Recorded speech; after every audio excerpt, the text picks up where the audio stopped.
Force et houblon. Ouais. Oh.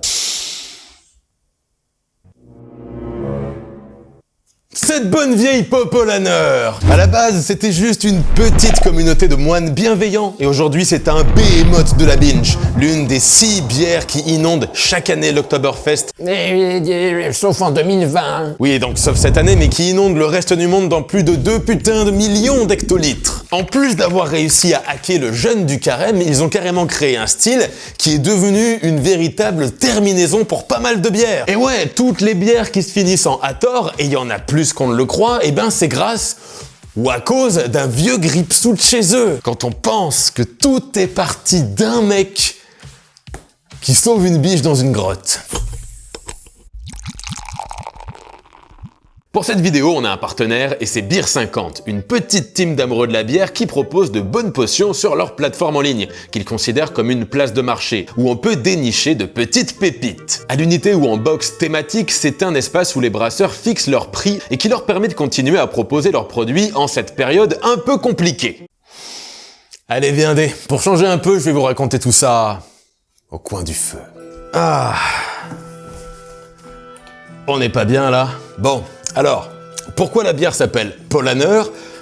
Et c'est qui ce type sur le logo? Pour voir ça, il faut remonter en Italie 600 ans en arrière quand naît le petit Francisco de Paola, François de Paul en VF. Le petit bonhomme ne le sait pas encore, mais il sera à l'origine de nombreux miracles, galettes et gueules de bois. On va pas passer toute sa vie en revue, hein, dites-vous juste que pour l'instant, c'est un jeune ado qui part faire un long pèlerinage avec ses parents.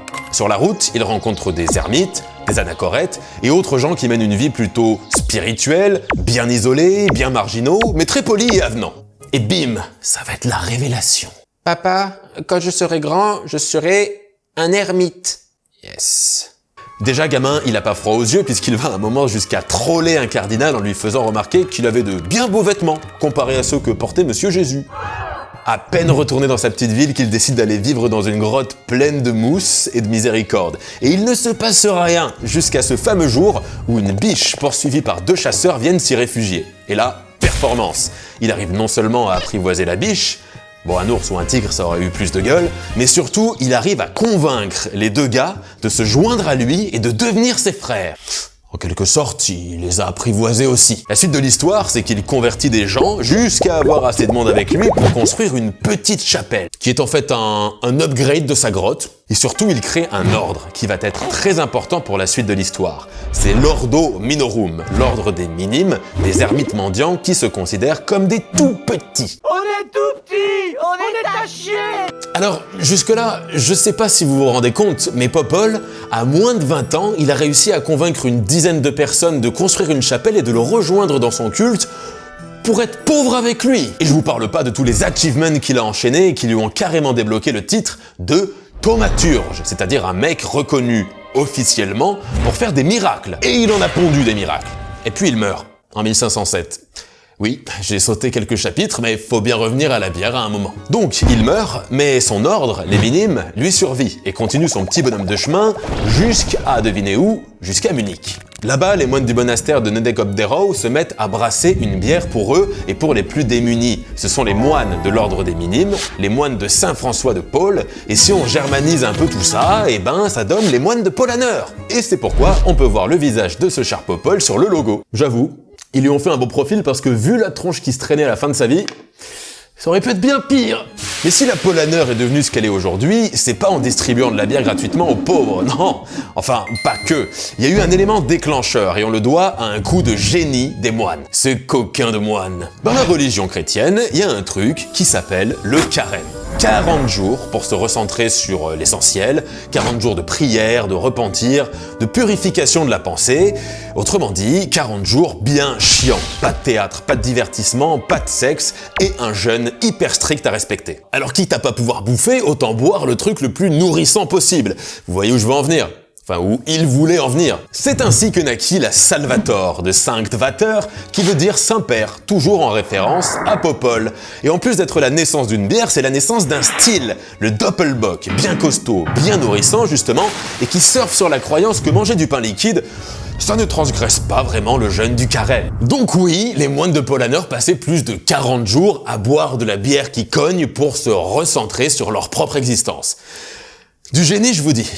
Du génie. Récemment, il y a même un Américain, un certain Monsieur Wilson, qui s'est chauffé pour tenter l'expérience. Avec un régime similaire à celui des moines à l'époque, composé d'eau et de 4 pintes par jour, une 5e bonus les week-ends, faut se faire plaisir un peu quand même, pendant 46 jours, il est mort. Quand je plaisante, il a perdu presque 12 kilos, donc on est loin de l'image du moine bedant, mais il raconte qu'il ne s'est jamais senti aussi bien et alerte, mentalement ou physiquement. Mais pour en revenir aux moines, il y a quelques petits problèmes qui se sont entassés à leur porte. Le premier, c'est que pendant le carême, comme le fun est interdit, le vin l'est aussi. Mais personne n'avait prévu le coup de cette nouvelle bière forte qui débarque, et du coup tout le monde se tâte. C'est carême friendly ou pas? Quand on a un doute, on demande au chef. Alors, histoire d'avoir la conscience tranquille, ils ont envoyé une barrique à Rome dans l'espoir que le pape valide leur repas bière. Je pense qu'ils ont croisé les doigts, des mains, des pieds, tout ce qu'ils pouvaient, et le truc c'est que la bière aurait tourné pendant le trajet, et à l'arrivée, le pape l'a trouvé tellement ignoble qu'il a considéré que les moines étaient courageux de boire un truc aussi trash. Alors, comme le liquide est censé purifier le corps et l'esprit, et que cette Salvator était du pain liquide, techniquement, il les a autorisés à en boire autant qu'ils voulaient, pour être purifiés au maximum avant Pâques. Validation par le pape lui-même, réussite critique, même mort Polaner fait des miracles. On passe au deuxième problème. Leur bière est vraiment bonne et sa réputation fait vite le tour de Munich, sauf qu'ils n'ont pas vraiment le droit d'en vendre. Mais ils se font un peu de maille quand même, et ils en donnent aux plus démunis. On se débrouille comme on peut. Mais donc, il y a des clodos assoiffés qui se mettent à rôder autour du monastère. Non mais apparemment c'est très sérieux, il y a eu plein de plaintes qui ont été enregistrées et qu'on peut retrouver dans les vieux registres de la ville. Et 2, ça commence sérieusement à faire chier les autres brasseries qui se passeraient clairement de ce genre de concurrence, et qui vont aller jusqu'à écrire au maire. Il en résulte un document classé sans suite, mais qui constitue officiellement la naissance, au-delà du monastère, de la brasserie Polaner. On est en 1634 et c'est là que les choses sérieuses commencent. Mais ça va aussi devenir un peu plus tendu. Avec la brasserie qui prend de l'ampleur, il faut un brasseur qui envoie du bois, donc en 1773 débarque Valentin Stephen Still, aussi connu sous le nom de Frère Barnabas. Niveau brassage, c'est l'homme de la situation. Il améliore grandement la qualité des bières, si bien qu'ils ont maintenant le droit d'en vendre toute l'année, et que c'est encore sa recette qui servirait de base pour brasser la Salvator aujourd'hui. Ce serait d'ailleurs lui qu'on verrait sur l'étiquette de la Salvator ou sur les sous-bocs, en train de servir les tout premiers litres à un électeur invité pour l'occasion. Et c'est aussi pourquoi certains pensent que c'est son visage sur le logo. Comme je le disais un peu plus tôt, avec la Salvator, les moines de Polaner ont créé un style, le Doppelbock, une bière sombre et costaud avec plus de couple qu'un tracteur en première, et le succès est tel que presque toutes les brasseries du coin se mettent à brasser leur propre version de la Salvator. Et ça va finir par poser un troisième problème. Avec la Révolution française et la sécularisation des biens, les moines c'est plus trop à la mode, et le monastère va devenir une prison. La brasserie par contre finit par atterrir entre les mains, ou les griffes, d'un certain Franz Xaver Zackerl, le vieux Gripsou dont je vous parlais dans l'intro. C'est un brasseur, oui, qui a une tête de méchant de James Bond, et d'ailleurs, il passe pour un méchant puisqu'à l'époque, tout le monde était d'accord sur le fait que une Salvator c'était devenu quelque chose de commun à brasser, c'était devenu une sorte de style, et que ça n'appartenait à personne. Tout le monde était d'accord, sauf Zackerl et sa cupidité. Alors il a entamé une démarche pour déposer un trademark.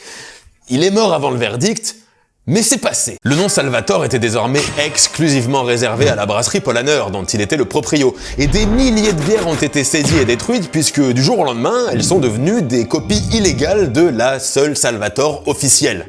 Un sacré gâchis, mais surtout, toutes les autres brasseries, qui étaient pas très contentes du coup, se sont mises d'accord et ont modifié le nom de leur Salvator en gardant la même terminaison en signe de protestation. Et c'est pour ça qu'on a plein de bières aujourd'hui qui se finissent en Hator, comme la Maximator, la Triumphator, la David Lafarge Pokémonator. Moi-même, j'en ai brassé une que j'ai appelée la Jivator. Il doit y avoir, je sais pas, 200, 300 bières qui se finissent en Hator comme ça à cause de ce vieux Franz et de ses dents qui rayent le parquet, qui a quand même une rue qui porte son nom en face du Biergarten de Pologne. Bref, on est déjà en 1890 et progressivement, la Salvator va troquer la miséricorde et le jeûne du carême pour les rires et les excès du Starkbierfest. Il n'y a pas que l'Oktoberfest à Munich, il y a aussi le Starkbierfest, la fête de la bière forte qui est tellement importante en Bavière que certains considèrent que c'est la 5e saison de l'année. Et c'est à ce moment-là que Paulaner héberge le Derblecken. C'est un événement qui a évolué depuis la moitié du 18e, à l'époque où ils avaient invité les politiques bavarois à goûter les premiers litres de Salvatore au début du carême. C'est ce qu'on voit sur l'étiquette en fait. Aujourd'hui, la tradition continue, l'événement est fermé au public, mais retransmis à la télé. Les politiques sont invités à boire des coups et ils se font clasher un par Mama Bavaria devant tout le monde avec un spectacle final qui les met tous en scène. C'est un peu comme si tous les politiques français se réunissaient pour boire des coups devant un spectacle des Guignols de l'info. Aujourd'hui, Paulaner est une multinationale, vous vous en doutez bien, qui appartient en majorité à la famille Schorgruber et à Heineken, dont les parts ont été revues à la baisse il y a quelques années. Au-delà de l'Allemagne, elle exporte plus d'1 million d'hectolitres dans plus de 70 pays, et en France, elle fait son trou dans les supermarchés et dans les bars depuis une bonne dizaine d'années. Si Popol voyait tout ça. En tout cas, bon, j'ai squeezé pas mal de détails, mais j'espère que cette vue d'ensemble de la grande histoire de Paulaner vous aura plu. C'est un remaniement du format que j'avais fait au tout début de la chaîne avec Guinness, Carlsberg, un balai dans le cul. Hey, bonjour bande de binous. Il y a tellement de choses à dire sur les histoires des grandes brasseries, c'est tellement dense et dingue que j'aimerais pouvoir continuer à le faire sous ce format-là, où au final on voit un peu moins ma tronche et mes gestes comme ça et mes cheveux qui bougent, et plus d'images, plus d'illustrations, plus d'animation. Pour le montage de cette vidéo-ci, j'ai eu un coup de main de la part de Full Image, c'est la toute première fois que ça m'arrive, et je vous avoue que ça m'a soulagé énormément de temps que j'ai pu du coup investir dans les recherches, dans la préparation des futures vidéos. Et si j'ai pu faire ça, c'est grâce au soutien des tipeurs. Du coup, big up à vous. Est-ce qu'on dit encore big up en 2020 ? Cœur sur vous. Évidemment, n'oubliez pas que la bière, même si c'est bon, et même si c'est autorisé pendant le carême, il faut en abuser avec modération. À la prochaine, portez-vous bien, force et houblon.